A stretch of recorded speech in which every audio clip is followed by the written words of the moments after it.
le même rythme pendant le temps où on sera dedans. D'accord? On y va.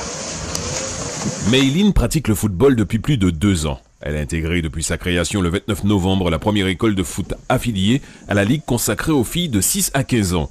Malgré des débuts quelque peu frustrants au milieu de garçons, elle ne s'est pas laissée décourager. Quand je suis entrée à l'école de foot masculine, j'ai demandé comment on fait des jongleries. On m'a dit, j'ai pas le temps de t'apprendre parce que tout le monde sait le faire, du coup on va perdre du temps. Avec Mathurin,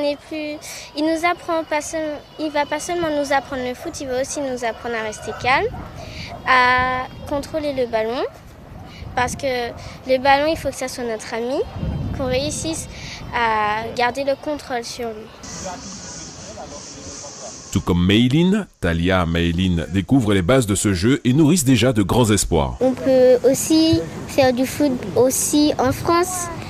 Et c'est que j'aime aussi voyager dans d'autres pays pour faire du foot. J'aurais bien aimé. Ça peut m'apporter beaucoup de choses pour mon avenir dans le foot. Je me sens forte parce qu'on a déjà appris quelques trucs et c'est presque beaucoup. Le football est aussi une histoire de famille. Ma maman, elle a fait 19 ans de foot au Coposisquin. Ma tante a fait 17 ans au Coposisquin. Il y a mes oncles qui ont fait, il y a Dolor Alex, Dolor Alain, Dolor Daniel qui ont joué au Coposisquin. Donc j'ai dit peut-être qu'elle a quelque chose, donc alors on va essayer. L'association T-Foot ou quoi est à l'initiative de ce projet. Le but est de créer un vivier, de leur transmettre les fondamentaux du football. On se rend compte qu'en Martinique, qu'il y a des clubs féminins, des équipes féminines, des équipes seniors, et puis on se rend compte que finalement il n'y a pas tant de viviers que ça, et que les petites filles qui veulent jouer au football en fait sont obligées de passer par la mixité.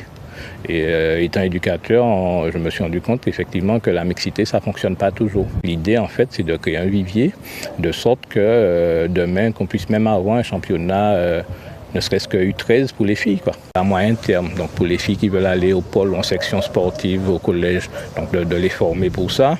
Et puis, à la rentrée, avoir une équipe U13, une équipe de filles qui pourrait participer au championnat U13 avec les garçons.